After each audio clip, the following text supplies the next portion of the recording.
ఆ ఎమ్మెల్యేలంతా పోయేవారే. ఫిక్స్ అయిపోయిన కేసీఆర్.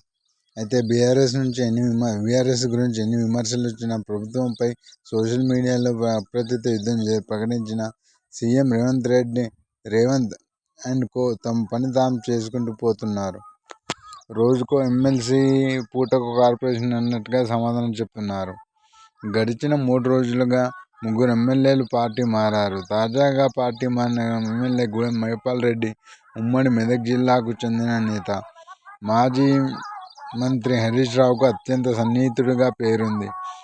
ఆయన కూడా పార్టీ మారుతున్నారని 3 రోజుల నుండి వచ్చి చర్చ నడుస్తున్నా హరీష్ రావు స్వయంగా వెళ్లి కలిసినట్టు కానీ నచ్చజెప్పినట్లు కానీ ఎక్కడా కనిపించలేదు. నిజానికి ఎమ్మెల్యే మైపాల్ రెడ్డితో పాటు నర్సాపూర్ ఎమ్మెల్యే సునీతా లక్ష్మారెడ్డి, ఎమ్మెల్యే కొత్త ప్రభాకర్ రెడ్డిలు అందరికన్నా ముందు వెళ్లి సీఎం రేవంత్ రెడ్డిని కలిశారు. అప్పట్లో బీఆర్ఎస్ అంతా ఒక్కసారిగా షాక్ అయిన సందర్భం అది.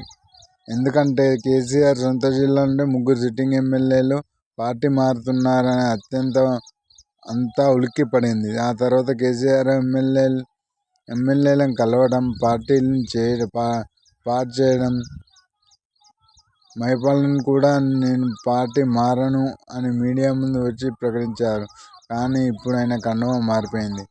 మిగతా ఎమ్మెల్యేలకు కూడా లైన్లో ఉన్నారు. 10 మంది ఎమ్మెల్యేలు కాంగ్రెస్ గూటికి చేరరా? తాము పార్టీ ఫిరాయింపుల వ్యతిరేకమే. ప్రజలు కాంగ్రెస్ను పరిపాలించే అవకాశం ఇస్తే 3 నెలల్లో సర్కారు సరిపోతుందని బీఎస్పీ మొదలుపెట్టింది. ప్రజా తీర్పు కాపాడేందుకు ఇష్టం లేకున్నా ఎమ్మెల్యేలను చేర్చుకోవటం అంటూ కాంగ్రెస్ ఎదురుదాడి చేస్తుంది. అయితే ఈ నెల 22 లేదా 24 తేదీ నుండి అసెంబ్లీ ప్రారంభం కాబోతుంది. ఈలోపు ఎమ్మెల్సీల విలీన సరిపడా నెంబర్ను పూర్తి చేయాలని కాంగ్రెస్ కనబడుతుంది. అయితే సీఎం రేవంత్ రెడ్డి కేసీఆర్ పైన రెచ్చిపోయారు. మొత్తం ఎలా నడుస్తుంది అనేది కేసీఆర్ను ఎలా అంటే తెలంగాణలో టీజీలో కాంగ్రెస్ బీఆర్ఎస్ పై ఎంత ప్రభావం చూపిందనే విషయం కాంగ్రెస్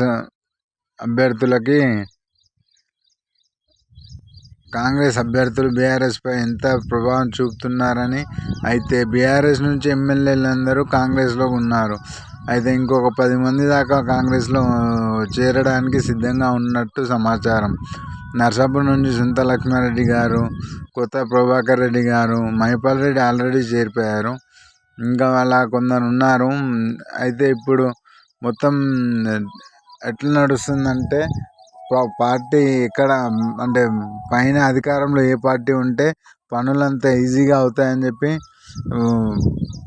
ఉల్టా అంటే అవతల పార్టీ వాళ్ళు కూడా ఈ పార్టీలోకి చేరేందుకు ఆసక్తి చూపుతున్నారు. సో ఇది ఇలా ఉండగా సీఎం రేవంత్ రెడ్డి మాత్రం ఫుల్ హ్యాపీగా ఉన్నారు. కాంగ్రెస్ ఆల్రెడీ ముందు నుంచే షురూ అయింది. ఫస్ట్ కాంగ్రెస్ పెట్టిన అన్ని కాంగ్రెస్ చేసిందని చెప్పి రేవంత్ రెడ్డి గారు చెప్పారు. టీఆర్ఎస్ మాత్రం వాటిని పెట్టింది కాంగ్రెస్, కానీ వాటిని అమలుపరిచింది మాత్రమే టీఆర్ఎస్ మన తెలంగాణ రాష్ట్రంలో. సో అందుకని ప్లీజ్ సబ్స్క్రైబ్ CSR న్యూస్. మరిన్ని ఇలాంటి వీడియోస్ కోసం వెంటనే ఛానల్ని సబ్స్క్రైబ్ చేయండి.